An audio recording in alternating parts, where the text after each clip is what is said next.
Vamos a una promesa de la Escritura, le aseguro de las más lindas, bellas promesas de la palabra del Señor, y usted seguro la conoce de memoria, y es Jeremías 29:11.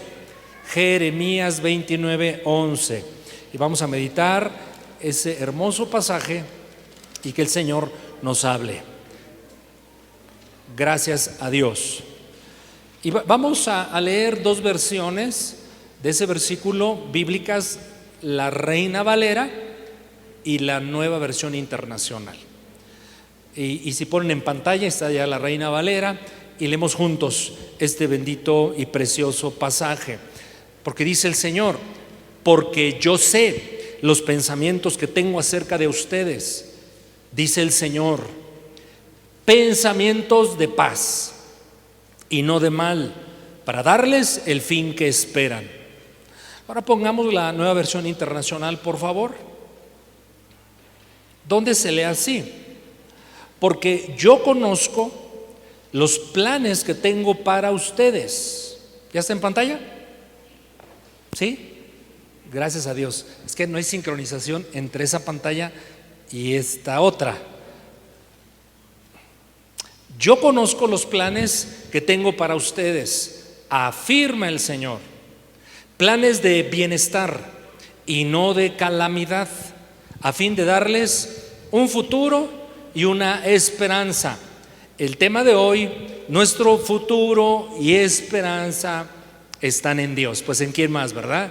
Nuestro futuro y nuestra esperanza están en Dios. Acompáñame a orar. Padre, bendecimos tu nombre. No nos cansamos de darte gracias por tu misericordia y tu bondad en todo este año que concluyó anoche, que pues nos dio de todo, como la vida da. Pero así tú lo has permitido. Pero también en cada situación, las alegres, las felices, Señor, las reconocimos contentos y agradecidos. Las tristes, las complejas, vimos tu mano y tu misericordia sosteniéndonos. Y ahora comenzamos un nuevo año en el cual podemos decir que lo transitaremos confiados en ti, porque nuestras vidas están en tus preciosas manos. Gracias, Señor, por esta palabra que pedimos tu Espíritu Santo nos la haga comprender mejor, pero aplicar a nuestras vidas. En todo tu nombre sea glorificado en los próximos minutos. En lo personal, Señor, te suplico de tu gracia. Oramos en el nombre de Jesús. Amén. Gracias al Señor. Es normal, mis hermanos, es hasta instintivo para cualquier ser humano que al término de un ciclo hagamos un recuento de cosas: qué fue bueno, qué fue malo, en qué fallé, en qué tuve éxito, qué puedo superar, qué puedo dejar en el pasado, qué ya no debe transitar al siguiente año. Ese balance, ese corte de caja, de vez en vez hay que hacerlo, y este tiempo se presta para ello. Hay circunstancias favorables, termina el año, estamos en ese ánimo, y sin embargo un nuevo año también debe provocar en nosotros esperanza, aliento, como pues la oportunidad de hacer cosas que no pudimos hacer, de emprender proyectos que no pudimos emprender, de que se concreten cosas que anhelamos se concreten, que hemos puesto en las manos del Señor. Todo eso nos da este tiempo de manera particular. Pero también, mis hermanos, es imposible avanzar hacia un futuro y un escenario que no sabemos cuál es, aunque las cosas en el mundo a veces se ponen color de hormiga y se pondrán más. Es necesario tener fe y esperanza. Gracias a Dios si hay recursos, si hay capacidades. Gracias a Dios si hay habilidades, cosas favorables que nos permiten vivir la vida un poco más fácil. Pero esa no es la clave para avanzar seguros este año. La clave es nuestra fe y nuestra esperanza puestas en el Señor. Y es lo que nos dice este hermoso pasaje, porque claramente nos deja ver tres verdades bien hermosas. Jeremías 29:11. La primera de ellas es esta: que Dios piense en nosotros, porque así dice el texto, ¿verdad? Yo sé los pensamientos que tengo acerca de ustedes. Entonces Dios piensa en nosotros. La otra verdad es que tiene planes para nosotros, y esos planes, ¿cómo los califica el propio Dios? Como planes buenos. Pero además, mis hermanos, dice que Él pretende darnos el fin que esperamos. Él sabe nuestros anhelos, sabe nuestras necesidades. No nos dará lo que no convenga, no nos dará lo que nos haga daño, no nos dará lo que esté fuera de su voluntad, pero sí nos dará los anhelos que, ajustados a su hermosa y perfecta voluntad, Él quiere que tengamos de parte de Él. Así es el Señor. Así es que vamos a meditar en estas tres verdades. Dios piensa en mí. Es la primera. Dios piensa en nosotros. Hablemos por un momento la importancia de esta gran verdad de la Escritura, que Dios piensa en mí. Así nos lo reveló el autor del Salmo 40:17, el rey David. Él escribe en este hermoso Salmo 40:17: aunque afligido yo y necesitado, pues eso es parte de la vida. Pasaremos necesidades, pasaremos aflicciones, pero Él dice: el Señor, ¿qué va a hacer? Pensará en mí. Mi ayuda y mi libertador eres tú.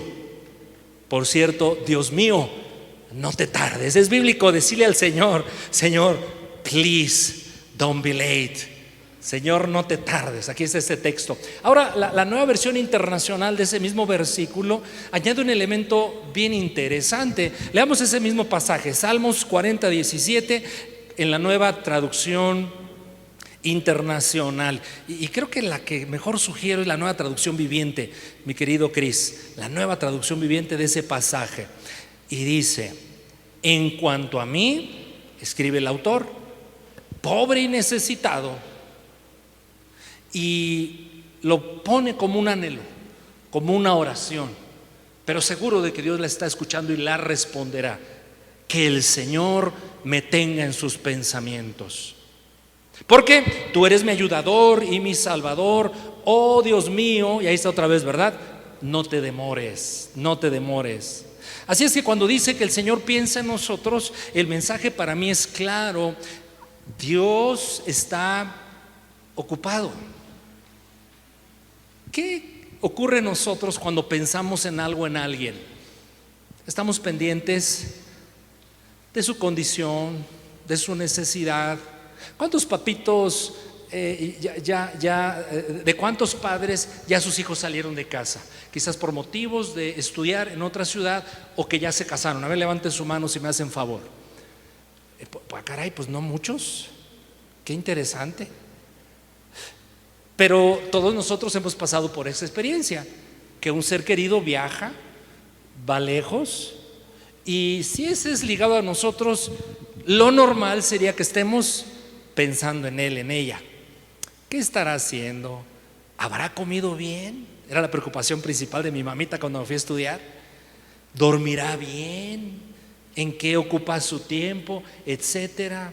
Pero pensar en alguien también significa estar ideando, diseñando, planeando cosas que a su favor yo puedo hacer.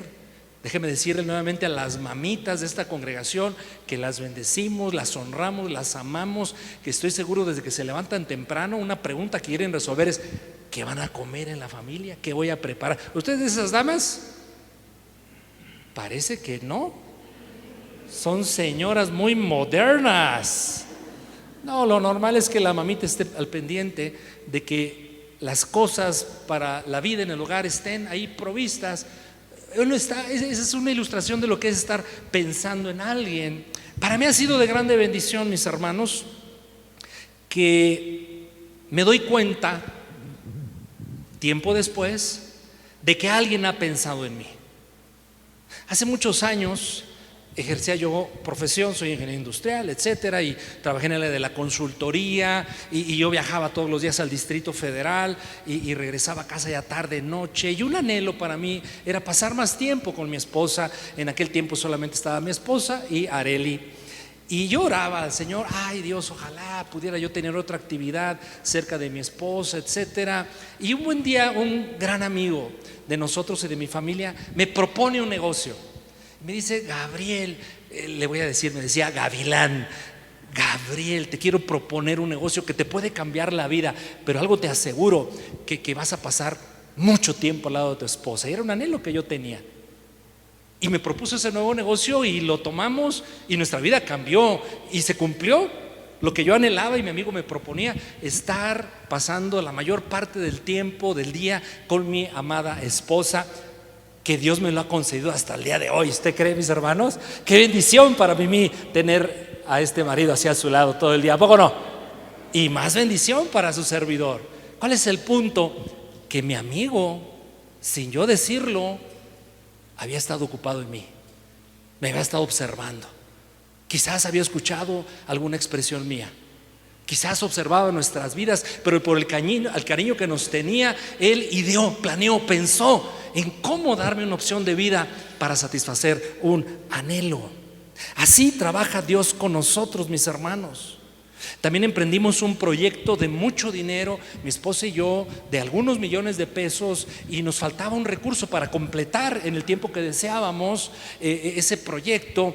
Y recordamos cuando se acerca a nosotros un amigo y nos dice: he observado que ustedes están embarcados en este proyecto, sé que lo van a terminar quizás en un año a lo mejor, pero ¿qué les parece que yo les doy este dinero, se los presto para que terminen ya? ¿Cómo me sorprendió que ese amigo estaba pensando en nosotros? Le he compartido con toda franqueza que el año 2020 fue bien complicado para su servidor en muchas cosas, y pasé por luchas espirituales tremendas, mis hermanos, tremendas. Había noches donde literalmente yo sentía que podía tocar la obra del enemigo, agrediéndome, atacándome, y yo luchando, orando que el Señor me guardara y me diera la victoria. Pero al tiempo me di cuenta que se había levantado un grupo de hermanos en la iglesia que habían estado pensando en mí, y por iniciativa de ellos empezaron a hacer oración todos los días a las 6 de la mañana. Y claro, oraban por otras tantas cosas, pero en su oración estaba su servidor. Qué hermoso fue para mí descubrir que esos amigos estaban pensando en mí y por lo tanto haciendo algo a mi favor. Si eso hacemos a nivel humano, ¿cuánto más Dios no hace por nosotros cuando nos dice: yo pienso en ti? Así es nuestro Dios. A veces nos toca enfrentar compromisos que se tienen que cumplir en fechas, y nos hemos encontrado quizás todos en una situación de este tipo, donde vas a la cita para resolver un caso con una persona o con una empresa, y días antes estás pensando, orando, un poquito preocupado: ¿cómo le voy a hacer? ¿Va a reaccionar así? ¿Será favorable lo que negociemos, lo que resolvamos, o va a ser difícil la postura del otro lado? Y para mí ha sido tan sorprendente que llego a esa cita, llego a la confrontación que yo había previsto, pero veo que todas las cosas se ordenan, todo sale bien, la actitud de la otra persona es correcta, es positiva, cede a mis planteamientos, y me doy cuenta que Dios estuvo obrando anticipadamente. ¿Por qué? Porque Dios, mis hermanos, piensa en nosotros. Yo sé los pensamientos que tengo acerca de vosotros. Algo hermosísimo y que usted debe saber y en ello sostener su fe, porque la vida, mis hermanos, por muy larga que sea la terrenal, ¿cuántos quieren vivir 100 años de edad? Levanten la mano, además de mi hermano Cheo, que sí me lo ha dejado saber. 120 años, pues. Un poquito menos, le bajamos 90. Bueno, los años que Dios nos permita vivir, la vida se va a acabar. Y Dios tiene planes para nosotros, sí, para esta vida, pero tiene planes mejores para la vida venidera, para la vida eterna. Y dice la Escritura: desde antes que fuéramos creados, que existiéramos, ya estábamos en los pensamientos de Dios. Y miren lo que Dios había ideado para nosotros en la vida presente, pero en la eterna. Veamos un pasaje, el capítulo número 8 de Romanos. Usted debe leer ese pasaje, o más bien el capítulo 8 de Romanos se dice que es el más importante de todo el Nuevo Testamento. Los estudiosos así lo aseveran. Bueno, al menos es el más importante, parece ser, del libro de Romanos. Usted lea por favor con frecuencia el libro de Romanos, pero en su capítulo número 8. Y acerca de que Dios piense en nosotros desde antes de que existiésemos, mire cómo dice Romanos 8, 28 al 30. Romanos 8, 28 al 30. Oh, que sean así lluvia de bendiciones, ¿verdad, mis hermanos? Sobre el pueblo del Señor, como ahora está cayendo esa bendita lluvia. Romanos 8, 28. Y sabemos Me encanta cuando el apóstol Pablo dice: sé, estoy cierto, sabemos que a los que aman a Dios todas las cosas ayudan a bien, esto es, a los que conforme a su propósito son llamados. Subraya la expresión llamados. Versículo 29, porque a los que antes conoció, subraye conoció. Dios nos conoció antes. ¿Antes de qué? De que existiéramos. Desde la eternidad nos conoce. Bueno, a los que llamó, a los que conoció, también los predestinó.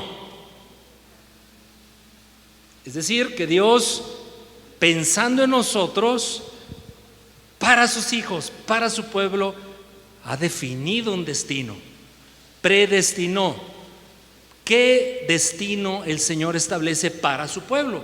Para los que ha llamado, a los que conoce, bueno, que sean hechos conformes a la imagen de Jesús, para que Jesús sea el primer hijo entre muchos hermanos. Versículo 30, ven qué importante es este 30. Y a los que predestinó, a estos también llamó, a los que llamó también nos justificó. En la mente de Dios, en la preexistencia nuestra, Dios ya sabe quién va a ser salvo. Ya sabe quién lo va a recibir como Señor. Y es algo que requiere mucho más tiempo de explicación y de análisis, pero le diré algo: Dios nos eligió para que creyésemos en Él. Usted es elegido por el Señor. Piense en esto: usted fue escogido por Dios para ser su hijo. Fue predestinado para eso lo llamó. Y para ser hecho conforme a la imagen de nuestro Señor Jesucristo. Pero no para ahí la cosa, porque dice que al justificarnos, eso habla del perdón de pecados en Cristo, pero también dice: y a los que justificó, a ti y a mí, también, mis hermanos, nos ha glorificado. Nos ha dado un lugar, nos ha dado un nombre. Casi nada, imagínense, somos hijos de Dios, herederos, coherederos juntamente con Cristo. Pero el cumplimiento cabal de esta obra de Dios, diseñada, planeada, pensada desde antes de la creación misma, mis hermanos, se cumplirá cuando estemos en su presencia. Pero ¿sabe qué? Dios lo va a hacer, porque lo que Dios ha pensado de ti y de mí se va a cumplir, porque es Dios quien lo hace y lo ha establecido. Pero no para ahí la bendición de meditar el capítulo 8 de Romanos, porque a partir del 31 dice: conforme a estas verdades que el Espíritu Santo ha revelado a través del apóstol Pablo, plantea el apóstol, versículo 31, ¿qué pues diremos a esto? ¿Cómo reaccionaremos ante esto? Saber estas cosas que nos provoca. Si Dios es por nosotros, a ver, complete la frase, léela en voz alta. Como que no nos ha caído el 20 todavía. Andamos todavía medios indigestos por la noche de anoche. Andamos todavía desveladones algunos. Si Dios es por nosotros, ¿quién contra nosotros? Pero es tanta la abundancia de la gracia de Dios sobre su pueblo, que sigue diciendo: el que no escatimone a su propio hijo, sino que lo entregó por todos nosotros, ¿cómo no nos dará también con él todas las cosas? Parece que no estamos leyendo, o no me estoy dando a entender, o algo está ocurriendo. Porque el saber, mis hermanos, que si Dios ya me dio lo mejor, lo más completo, lo perfecto a su Hijo Jesucristo, entonces Él está dispuesto y lo quiere hacer a darme todas las cosas necesarias para que se cumpla lo que Él ha preestablecido de nosotros. 33. ¿Quién acusará a los escogidos de Dios? ¿Quién? Digámoslo en voz, digámoslo en inglés para sentirnos un poquito aquí bilingües internacionales. Diga conmigo: nobody. Dígalo. Nobody. ¿Quién acusará a los escogidos de Dios? Nobody, nadie. ¿Por qué? Porque Dios es el que me ha justificado, me ha declarado justo, me ha declarado inocente, reconciliado con Él por medio de Cristo Jesús. ¿Quién es el que va a condenar? Pues el ser humano, Satanás. Somos propensos y proclives a eso, a ellos, somos terribles, pero Dios no. ¿Por qué? Porque ¿quién murió? ¿Quién pagó? Cristo. Más aún, el que también resucitó, el que además está a la diestra de Dios, el que también, ¿qué hace ahora nuestro Señor Jesucristo? No, sí se desvelaron, mis hermanos. Sí les cayó mal. A lo mejor el recalentado se lo aventaron antes del culto. ¿Quién nos separará del amor de Dios? Y a continuación empieza a dar una lista de las dificultades que el ser humano enfrenta.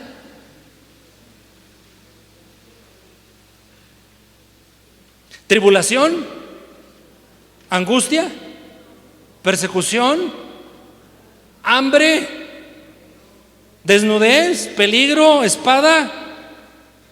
Versículo 37, dígalo conmigo en voz alta.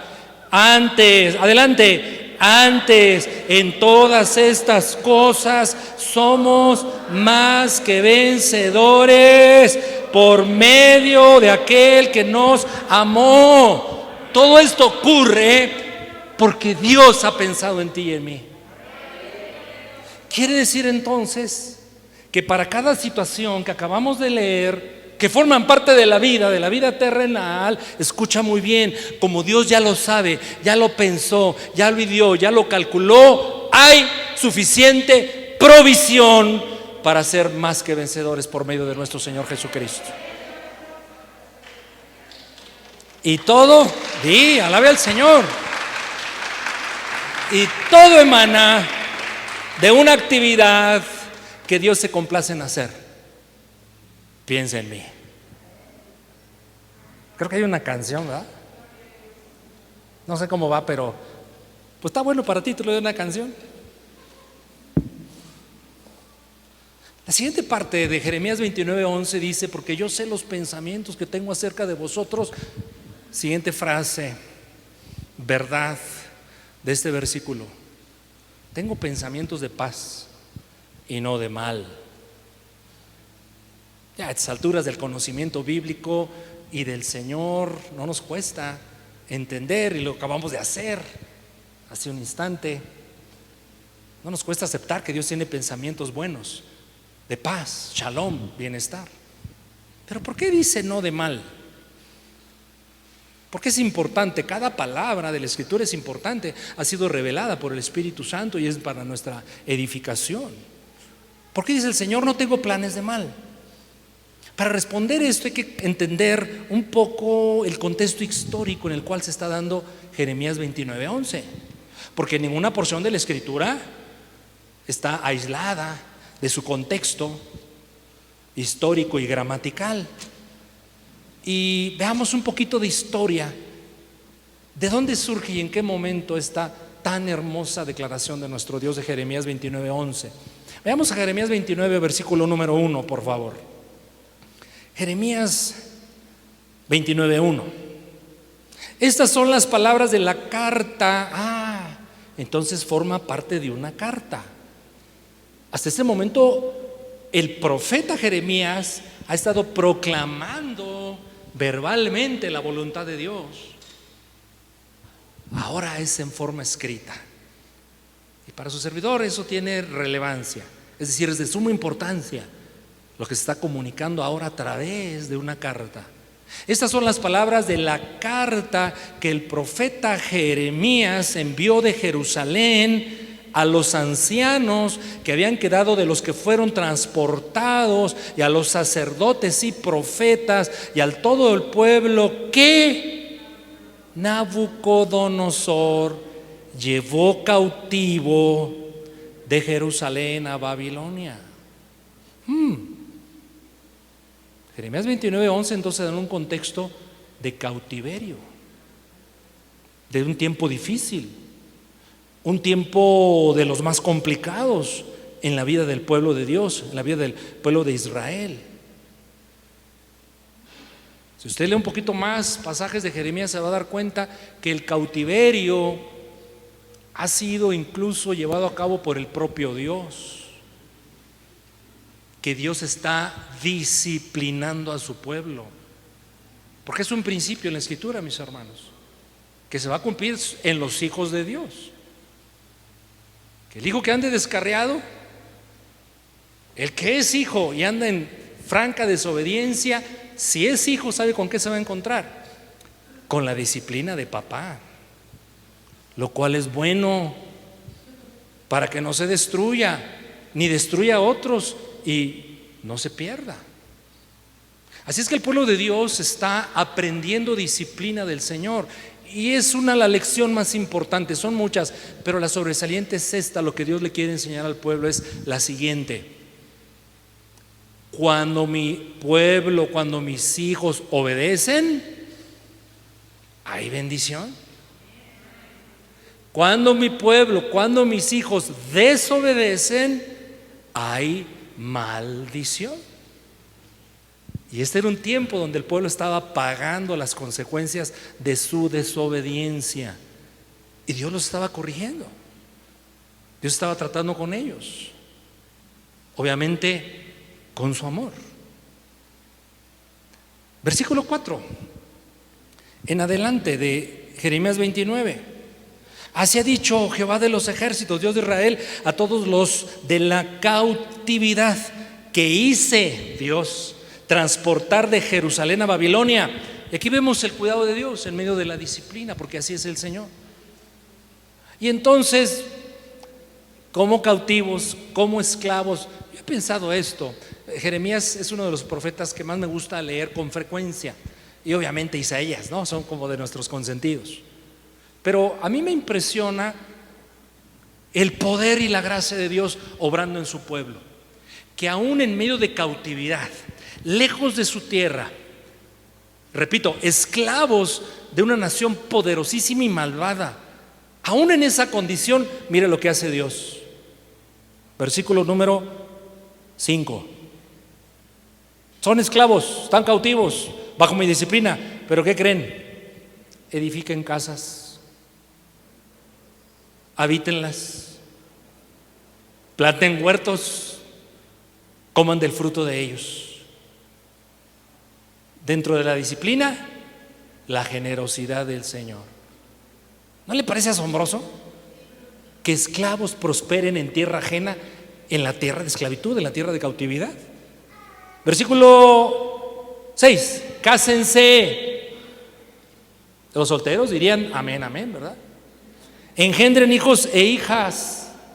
Den mujeres a vuestros hijos, den maridos a vuestras hijas, para que tengan hijos e hijas.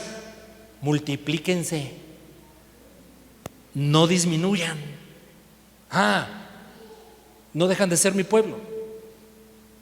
Están en disciplina, están en trato, están en enseñanza, están en renovación. Pero procuren la paz de la ciudad a la cual los hice transportar. Rueguen al Señor por esa ciudad, porque si ustedes ruegan por esa ciudad, por su paz, yo puedo dar paz a esa ciudad.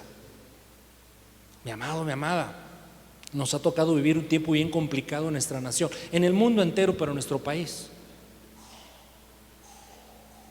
Pero vean, la vigencia de esta instrucción divina a Israel creo que aplica también para la iglesia. Debemos estar orando continuamente por la paz de nuestras comunidades, mis hermanos. Si no oramos tú y yo, ¿quién lo va a hacer? El pueblo de Dios. Versículo 8, porque así ha dicho Jehová, porque así ha dicho Jehová de los ejércitos, Dios de Israel: no se engañen, no os engañen vuestros profetas que están entre ustedes, ni vuestros adivinos, ni atiendan a los sueños que sueñan, porque falsamente les profetizan ellos en mi nombre. Yo no los he enviado. Versículo 10, porque así dice el Señor: cuando en Babilonia se cumplan los 70 años, yo los voy a visitar y voy a despertar sobre ustedes mi buena palabra para hacerles volver a este lugar. Si alguien le está profetizando algo diferente a lo que yo he dicho a través de mi profeta auténtico Jeremías, no lo escuchen. Una reflexión y solo eso. Hay una tendencia en un sector de la iglesia, no sé por qué se sienten obligados ciertos ministros a profetizar, a declarar que todo saldrá bien en el año que comienza. Eso a mí siempre me ha causado conflicto. Como si hubieran tenido un teléfono rojo, hablado con Dios y Dios les hubiera mostrado cómo será el futuro. Y para mí el colmo surgió a finales del año 19, donde abundaron las palabras de salud, de bienestar, de prosperidad, y llegó la pandemia. Mi amado, solo hay una manera de discernir lo falso de lo verdadero, la verdad de la mentira. ¿Cuál es esa manera? Conoce la verdad. Conozcamos la verdad. Si estamos saturados y empapados del espíritu y la letra de las escrituras, cuando vengan falsos comunicados que no vienen del Señor, tú lo vas a discernir, lo vas a distinguir. Sabrás que no es verdad. Lo mejor para nosotros es fundamentarnos en el carácter de Dios, que es inmutable, y en su bendita palabra. Esa es nuestra mejor seguridad, mis hermanos, porque le irá bien al hijo y a la hija de Dios que caminan en armonía con Dios, aún en medio de las dificultades y las pruebas. Pero no le va a ir bien a aquel que no teme al Señor, por más que le profeticen y le declaren que le pasarán cosas excelentes. Así es que yo le propongo y le dije, es una reflexión, a que mejor se aferre a lo que usted sabe dice Dios de nosotros, y tomen fe y se aplica. Si es una promesa condicional, usted tendrá derecho a vivirla si cumple la condición. No porque alguien se la declaró y se la profetizó, se va a cumplir. En eso hay mucho engaño, abuso y manipulación. Mis hermanos, conozcamos bien y mejor la palabra de Dios y andemos sobre camino seguro. Porque en el tiempo de Jeremías había un sector de profetas que decían: no. Primero le decían: no se van a ir cautivos, ¿cómo creen? Somos el pueblo de Dios. Y pácatelas, fueron hechos cautivos. Y en la cautividad estando: no, esto va a pasar, va a durar semanas y meses. Me recuerdo a la pandemia, ¿no? Duraron 70 años, porque tenía que cumplirse la verdadera palabra de Dios. Porque 70 años era lo que necesitaba el corazón del pueblo para ser restaurado, para ser corregido. Cuando el Señor dice: porque yo sé los pensamientos que tengo acerca de vosotros, pensamientos de paz y no de mal, es porque el pueblo tenía miedo. Tenía miedo a ser esclavizado, a ser abusado, a ser aniquilado, a ser destruido, cosas terribles. Pero tenía más miedo, ¿sabe a qué? A que Dios los abandonara, a que Dios los dejara a la deriva. Y es por eso que Dios les dice: hey, pueblo, no dejo de ser su Dios. Para la iglesia, no dejo de ser su Padre. Y si están pasando tiempos difíciles por disciplina, no es para mal, es para su bien. Pensamientos de paz y no de mal. Pero dice nuestra versión Reina Valera: para darnos el fin que esperamos. ¿Y qué esperaba Israel? Primero, ser perdonados por Dios. Era tanto el pecado acumulado de generaciones que les costaba trabajo aceptar que Dios quería perdonarlos. Y eso nos puede pasar a cualquiera de nosotros. Hemos andado una trayectoria, y estoy generalizando, de tanto pecado, de tanto desorden, de tanto descuido en mi relación con Dios, que mi mente está saturada de tanto engaño, acusación carnal del enemigo del mundo, que decimos: no, a mí Dios no me puede perdonar. Pero si alguien le está, como decimos coloquialmente, quedando el saco con eso que acabo de decir, yo le voy a afirmar algo, no le voy a profetizar, le voy a decir lo que la Biblia dice, y no ha cambiado y no cambiará. Y es esto: que la sangre de Cristo es suficiente para perdonarnos y limpiarnos de toda maldad y reconciliarnos con Dios. ¿Qué otro mal temían ellos? Pues obviamente el quedarse ahí esclavos para siempre. Y dije: Dios, no, eso tiene principio y tiene terminación. ¿Qué otra cosa temían? Pues era acabar siendo destruidos por los enemigos babilonios. Pero no fue así. Dios los liberó, y los liberó incluso con riquezas. Pero Él habla de pensamientos de paz. ¿Cuántos trajeron su Biblia de papel esa mañana, por favor? A ver, levántala en alto. Lo felicito. ¿Sabe por qué? Porque le voy a invitar a que subraye los siguientes textos, para que usted vea los pensamientos de paz que Dios tenía para Israel, pero para nosotros también, a través de Jeremías. Veamos algunos pensamientos de paz del Señor para su pueblo en ese tiempo y para este tiempo también. Jeremías 30:17. Es más, vamos a hacer un ejercicio, vamos a leerlos en voz alta, cada una de estas promesas de Dios de paz, de bienestar.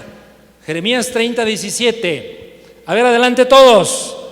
Mas yo haré venir sanidad para ti, sanaré tus heridas, dice Jehová, porque desechada te llamaron, diciendo: esta es Sión, de la que nadie se acuerda. Yo en Cristo Jesús, lo acabamos de ver en Romanos 8, fui elegido, predestinado, aceptado, glorificado, justificado. Eso soy para Dios, un sujeto de todas estas gracias. Así es que haré venir sanidad para ti, sanaré tus heridas. Promesas de paz, pensamientos de paz. 31:3. 31:3. Sigamos el ejercicio, leyéndolo en voz alta todos, adelante. Jehová se manifestó a mí hace ya mucho tiempo, diciendo: con amor eterno te he amado, por tanto. ¿Qué hace el Señor? Prolonga la misericordia. ¿Qué hacemos tú y yo? Aquí se acabó, no más, ahí muere. Pero Dios dice: me deleito en prolongarte misericordia. Pensamientos de paz. 31:17. 31:17, vamos a leerlo con ese mismo énfasis, pero fe. Adelante. Esperanza hay también para tu porvenir, dice Jehová, y los hijos volverán a su propia tierra. ¿Cómo ves tu porvenir? ¿Cómo ves tu futuro? Ten esperanza en Dios. Otro pensamiento de paz. 31:25.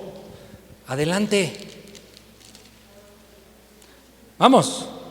Porque yo satisfaré al alma cansada y saciaré a toda alma entristecida. Porque así estaban ellos, ¿verdad? Y a veces estamos así nosotros.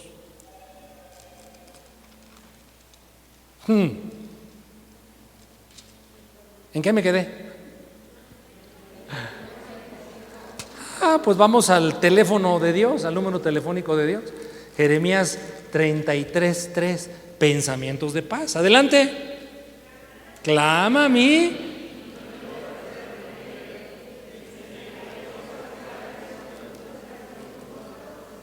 Y 33:6.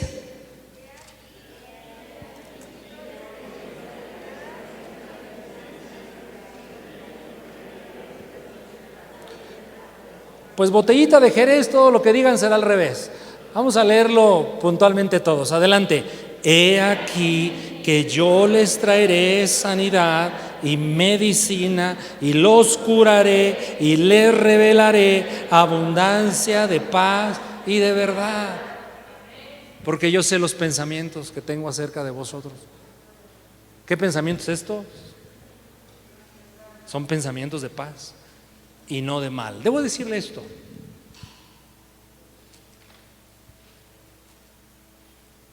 Hay un conflicto de interpretación escritural acerca de el cumplimiento de las promesas de Dios. Porque mire, nada más por extensión, por volumen, ¿qué es más grande, el Antiguo Testamento o el Nuevo Testamento? Dígalo. El Antiguo y por mucho. Por lo tanto, hay más promesas en el Antiguo Testamento. Pero el Antiguo Testamento, el principal protagonista es Israel. Lo fueron desde antes, obviamente, los patriarcas, antes de que existiese Israel, la persona de Noé, la persona de Abraham, etcétera.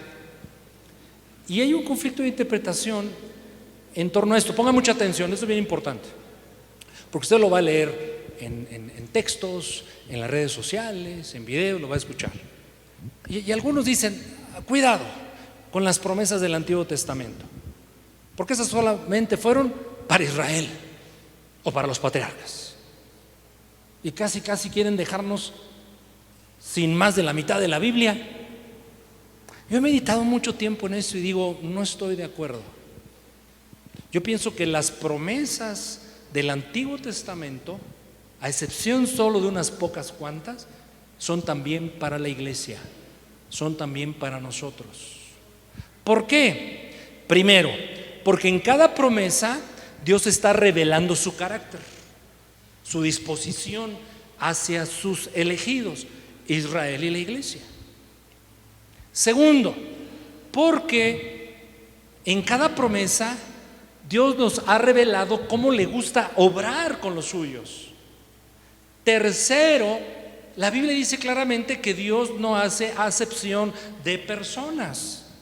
Cuarto y más importante, porque finalmente el apóstol Pablo, cuando toca un poquito en la periferia este tema, nos da un principio extraordinario. Ahí en 2 de Corintios 1:20 claramente dice que todas las promesas de Dios son sí, son amén en Cristo Jesús. Así es que si Dios me dice, te voy a dar esos territorios de la Palestina que llegan al mar Muerto, al mar Rojo, al mar Arábico, al mar Mediterráneo, pues no, esa promesa no es para mí, esa es para Israel. Pero cuando Dios dice que me va a sanar, que me va a restaurar, que me va a dar paz, esas promesas son para mí. ¿Me expliqué en este punto, mis hermanos?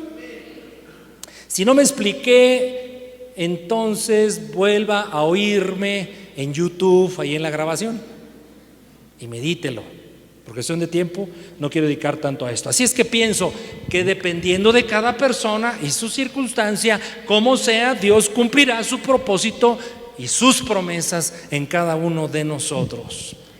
Vamos a terminar esta mañana, tarde ya. La última gran verdad de Jeremías 29:11. Pero quiero basarme en la Nueva Versión Internacional. Cris, por favor. Jeremías 29:11, Nueva Versión Internacional. Porque falta algo bien bonito que comentar. Vamos a leerlo. Porque yo conozco los planes que tengo para ustedes, afirma el Señor, son planes de bienestar, no de calamidad, a fin de darles, me encanta esta versión, un futuro y una esperanza.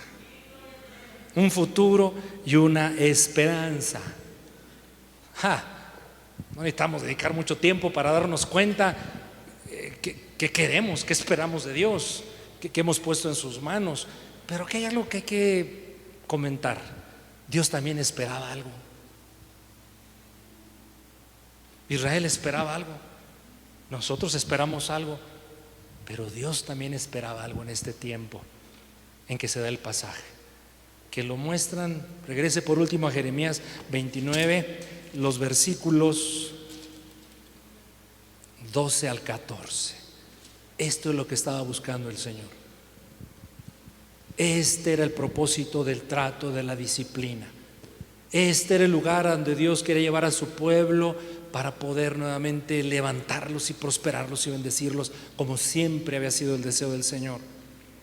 Versículo 12, Jeremías 29, 12 al 14, y dice el Señor: bueno, cuando todo esto esté obrando de mi parte en ustedes, dice, entonces me invocarán. Porque habían estado invocando falsos ídolos. Ahora iban a enfocarse solo en el Señor, en el Dios verdadero. Entonces vendrán y orarán ¿a quién? A mí. ¿Y qué voy a hacer yo? ¿Qué va a hacer el Señor? Toda vez que volvamos a alinear nuestras vidas a su voluntad y propósitos, a la dirección de su palabra, a la dirección de su Espíritu Santo, ¿qué va a hacer el Señor? ¿Qué va a hacer Dios? Porque esa es la clave de la bendición de todos nosotros, que Dios me oiga. Porque a través del profeta Isaías él dijo: ustedes han levantado un muro entre ustedes y yo, así dice el Señor en Isaías. Vuestros pecados y vuestras iniquidades no me permiten oírlos. Pero era el deseo de Dios escuchar a su pueblo, y Él promete: los voy a oír. Versículo 13: y van a hacer algo que yo quiero hagan conmigo. Por eso le dije, entendemos qué queremos, qué quería Israel, pero entendamos qué quería Dios y qué quiere Dios. Me buscarán y me hallarán. ¿No le parece un propósito superior de nuevo año? Buscar al Señor con la promesa de que lo vamos a hallar. ¿Por qué lo van a hacer? Y aquí es donde Dios nos quería arrinconar, a ellos y a nosotros, porque me van a buscar de todo su corazón. ¿No le parece, amada iglesia, generalizando por supuesto, que todos necesitamos una mayor porción de interés y de búsqueda apasionada de nuestro Dios? ¿O estamos bien ya? No, nos falta. Podemos más. Hacer lo que Dios anhela que hagamos con Él, buscarlo y encontrarnos con Él. Promesa, versículo 14: y se hacen eso, pero ¿por qué Dios no me escucha? ¿Por qué las cosas no cambian? ¿Por qué sigue lo mismo? Y yo sigo cansado, fastidiado, sin fe, agotado. ¿Por qué? ¿Por qué? ¿Por qué? ¿Por qué? Pues porque no hallamos al Señor. ¿Y por qué no lo hallamos? Pues porque no lo buscamos. ¿Y por qué no lo buscamos? Pues porque nuestro corazón está conectado a otras cosas. Pero Él dice: y seré hallado de vosotros, dice Jehová, y haré volver vuestra cautividad libertad, y os reuniré de todas las naciones y de todos los lugares a donde les arrojé, dice el Señor, y les haré volver al lugar de donde os hice llevar, que era su tierra, la que Él les había dado. Por cierto, esta palabra tiene algunas pocas décadas que se está cumpliendo literalmente en Israel, porque los judíos están regresando a su tierra. Porque yo sé los pensamientos que tengo acerca de vosotros, pensamientos de paz y no de mal, para darnos el fin que esperamos. Pero en esa versión que está en pantalla, Jeremías 29, 11 dice: a darnos un futuro y una esperanza.